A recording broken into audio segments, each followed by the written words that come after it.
Let me hit record. Okay, it's recording. And I'm just going to say, hello, Mary Barbara. This is our conversation about A Course in Miracles, our conversation of the Course, as it's affectionately called. And I am JRose, and we're going to just go right into it. We're going to start talking about some of the major tenets of A Course in Miracles. And one of the major legs of A Course in Miracles is forgiveness. So, Mary Barbara, my question that I would like you to please answer is, according to A Course in Miracles, what is forgiveness? Okay. I'll say what it isn't first, okay? It isn't pardon. It isn't approval. If you're going to forgive something, it doesn't mean that you approve of it at all.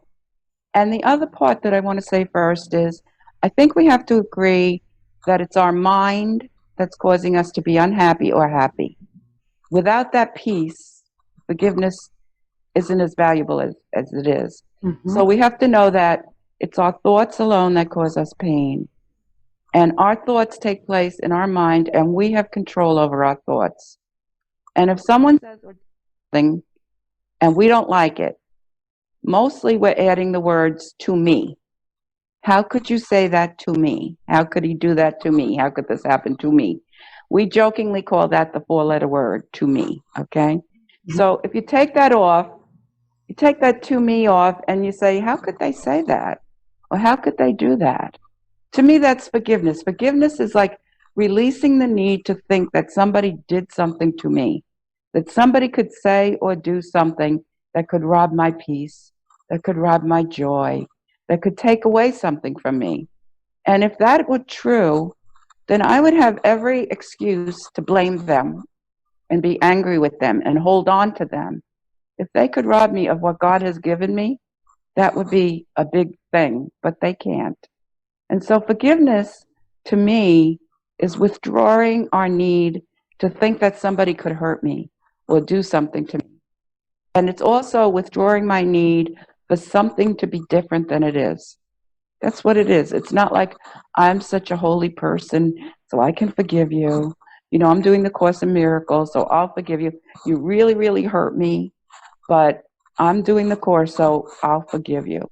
That kind of forgiveness leads to where it's like a balance, like now they owe you. You know what I mean? It's now you are the superior one. You're the one that could forgive it, you know? And there's also like a little ping with that, and they better not do it again, you know, and you better not do it again. And if you do, you're going to hear a list of all the things that I have forgiven you for, and you're still doing something. Well, if you do it the way the Course in Miracles says it, you really forget about it. It's like we realize that we are hurting ourselves with our own thoughts.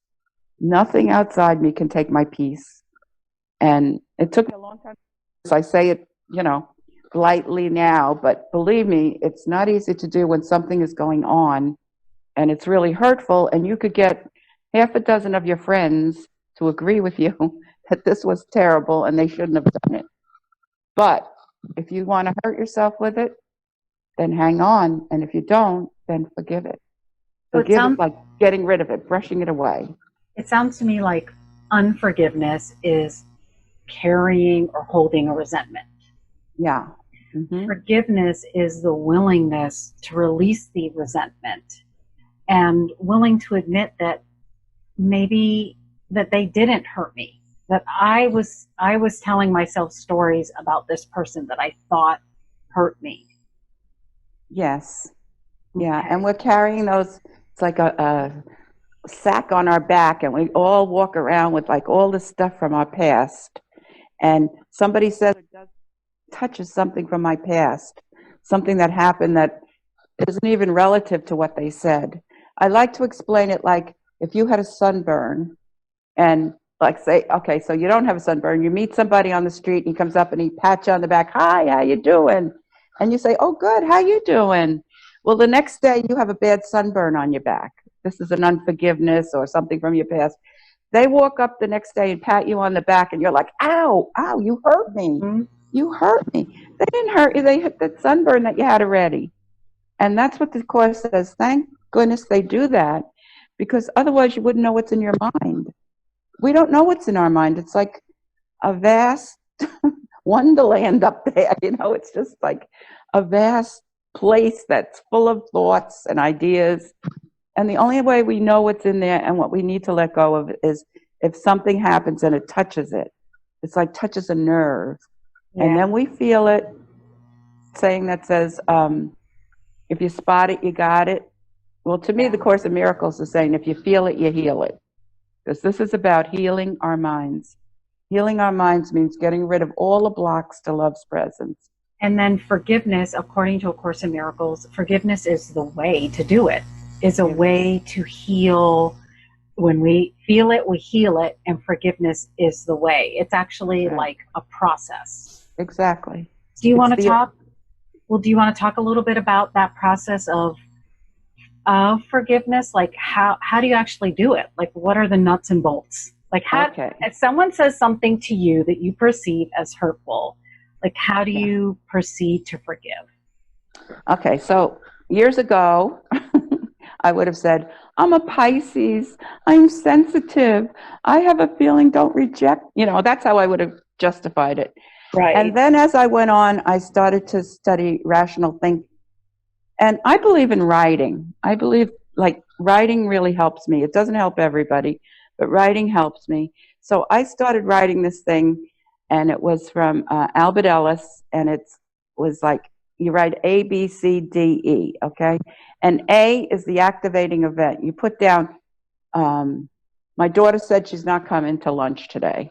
Mm-hmm. Okay, that's the A. The belief is, C, after all I've done for her, and she doesn't even want to go to lunch with me, I put in what I'm thinking. C is the consequences. I feel hurt, I feel annoyed, I want to not get even with my daughter, but I want her to pay, okay? And D is the disputation, which means I would use something from the Course. Like, I'm always upset by my thoughts. I'm never upset by what happens. I'm always upset by my thoughts about it. That's the disputation. And so I use a different thought, and I think, a different thought about her not wanting to go to lunch with me, like, we'll do it another time. This has nothing to do with me. I remember, this is one I use a lot with my kids and grandkids. I remember when I was young, and I didn't have time for everything. And then E is the new effect, like the peace of mind. So that's how I used to do it. That's just a real tool of how to forgive, because it's saying you're not upset about A. You're upset about B, what you believe about A. Mm-hmm. Okay? And then after that, I would do general writing, like they said this. And I would try to do automatic writing. I would let the Holy Spirit write me a different interpretation of it. And that works really well for me. Now, I've cleaned out so much. I'm 81 years old, so I've done a lot of shoveling the you-know-what out of my mind. So now when I feel that thing in my emotions, that's what tells me I need is that emotional feeling. I either, if I don't have time, if it's somewhere I'm out or something, I say, Holy Spirit, I invite you into this thought. Mm-hmm. In other words, I'm giving up my choice of what to think, and I'm letting the Holy Spirit do it. Or if I'm home, or if I'm in bed at night and thinking about it, I say the forgiveness prayer. And then every time that comes to my mind after that, I say, that's been forgiven. That's been forgiven. Yeah. That's been forgiven. And sometimes in a big event, you have to say it like every 5 minutes or every 10 minutes. And then it gets an hour, and then it gets a while. And then all of a sudden you realize, gosh, I haven't thought that in a long time. The main thing I want to say is be gentle with yourself, because it's not an instant thing. You have to train your mind to do this. You have to have a mind muscle for it, because you're not going to do it once and all those emotions are going to go away. And that's practice. That's what we're doing. We're learning in the Course. We're relearning how to think with love, relearning how to think with forgiveness, relearning how to think with the Holy Spirit and Jesus. Yeah. Yeah. So, okay. So that's a really interesting technique. I hadn't heard you talk about that before. The A, B, C, D. D, and E. We'll have to make a worksheet of that or something. I like to do the writing a lot too. And I think I agree with you. Like now that I've been practicing forgiveness for so many years, it's easier for me to just think a judging thought about someone, and I can be aware of what's in my mind, that I'm judging someone, and it's easier for me now that I know what's in my mind and what I'm thinking, for me to just say to myself, oh, well, maybe I'm wrong about them. And then I can notice if I want to be right, if I'm unwilling to let go of my judgment. And I still even ask at that point for Holy Spirit to help me come into my mind and heal that wanting to be right about that person. Yeah. Well, the ego wants us to have that cheap thrill. Who's right and who's wrong, and I'm right. And I could get everybody to agree with me that I'm right. So I'm right, but I'm not peaceful. So, what do you gain? But as I said, be gentle with the forgiveness thing, because this is, a different way of thinking. Mm-hmm. This is a very different paradox of how to live your life and how to think. I really believe they should teach kids in school how to think, not what to think about, but how to think. Because we are hurting ourselves over and over, and we're blaming our mother from the past or a man or something. You know what I mean? We're blaming somebody. And like I like to use Joyce Meyer's saying about forgiveness is like drinking poison and expecting the other person to die. Can you say that again? Because your mic cut out for a minute. Oh, okay. Did I move it? No, you're fine. It's just that the internet cut out, I think. Okay. So this is from Joyce Meyer. Some people watch her on TV. She's great. But she says, holding a grievance is like drinking poison and expecting the other person to die. So in other words, I'm sitting there having all these grievances against this person, and they're going their way rejoicing. They're at a mall, at a concert, they're swimming in a pool, and I'm stewing about it and hurting myself. And another thing I use about forgiveness is the hot potato thing. It's like somebody throws you a hot potato. You're standing there and somebody throws a hot potato at you, and you catch it and you hold it and you keep saying, ow, ow, this burns. You shouldn't have thrown this to me. Why did you throw this to me? I'm your mother. How could you do this? And the Holy Spirit saying, drop it. Just drop it. But no, the ego says, back. Throw it back at the person. Yeah. And so we try to throw it back, and then we feel worse, and that whole thing. But we have to get used to, I'm doing it to myself. Okay. And I'm not saying there aren't people out there that are obnoxious and really can really get you if you let them. And you might get triggered a little. I mean, I've been doing the course for 100 years, and not really, but feels like it. But I can get triggered. I get triggered. And how I know I'm triggered is by my solar plexus. Right. That's what I call where the ego lives, like I can feel it in my body. Mm-hmm. That's where I feel it. I feel like, ooh, Mm-hmm. Mm-hmm. And that calls for forgiveness for me now. It used to call for justification and grievances and blaming and all that. Now it calls for forgiveness. And righteousness. Practice. Yeah. Yeah. So I hear you using the word grievance, and a grievance to me can be a judgment. It can be holding a resentment. It can be criticism of any kind. It can be wanting to be something different than what it is. That's right. These are all the forms of grievances. It can be trying to project guilt onto someone, trying to make someone feel guilty. Yeah.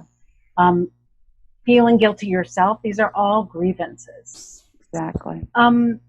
So let me just get there's so much more I want to talk about, but I'm trying to keep this succinct and to the point of forgiveness.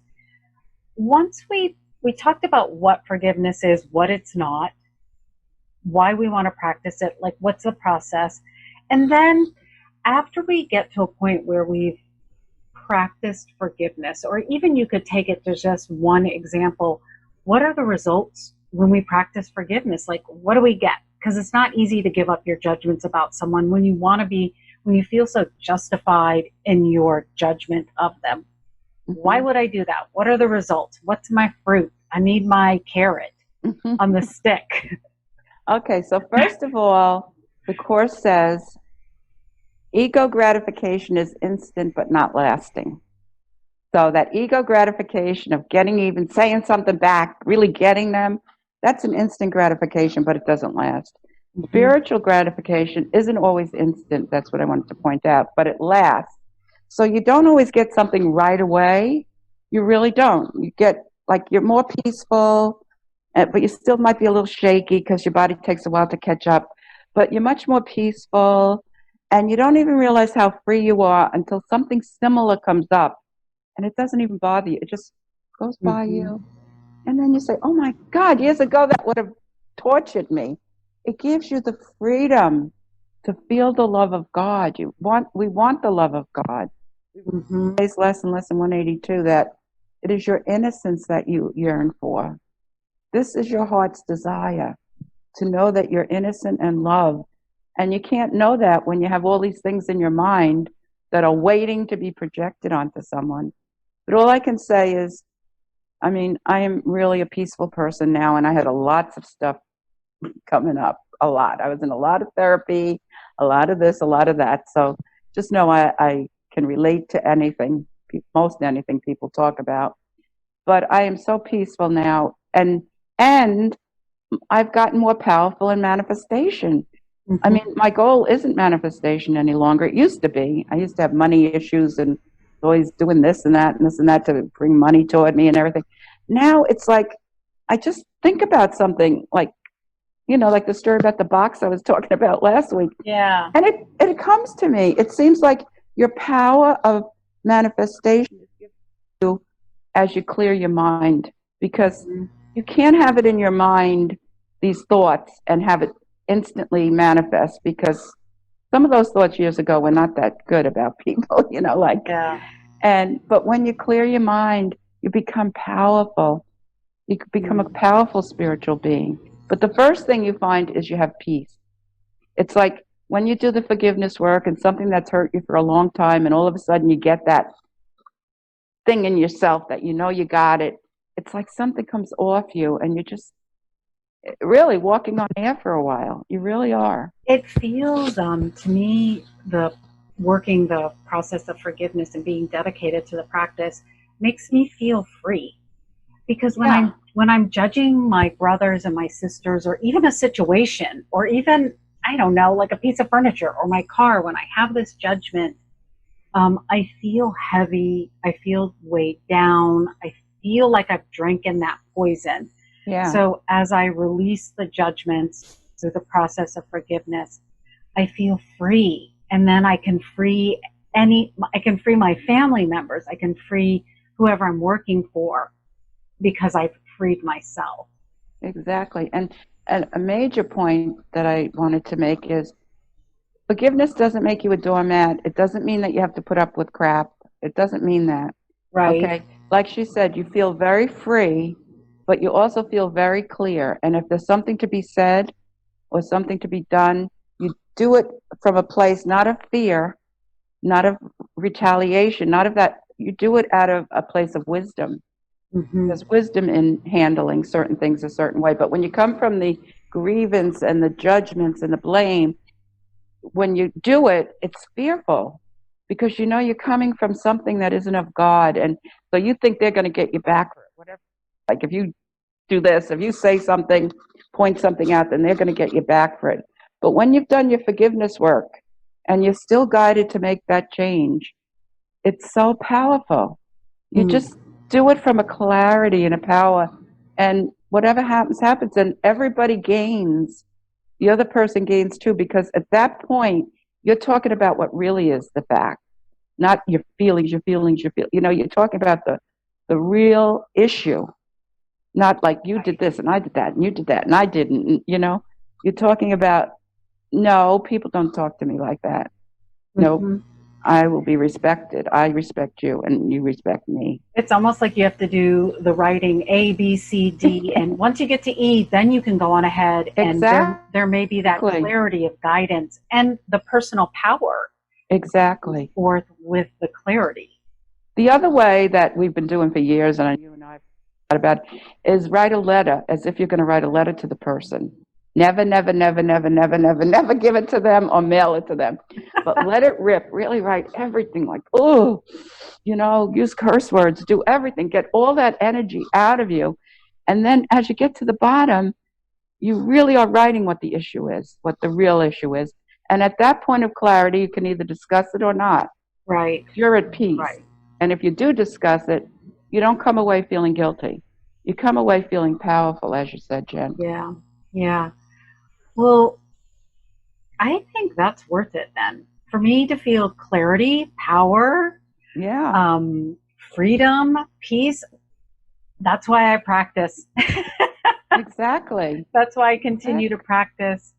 So I think we'll wrap it up. I think we did a really good job of kind of like covering forgiveness. What is forgiveness? Why do we forgive? What is it like when we don't forgive? And how we suffer. Yeah. So, and just be gentle with yourself. Thank you. Be gentle. And if it's a thing that's been in your life for a long time, you might have to do several processes on it. Like you get it now, and then it might show up in a month or two, or you think, oh, I thought I forgave that. It might come up again, but just be sweet and gentle with yourself.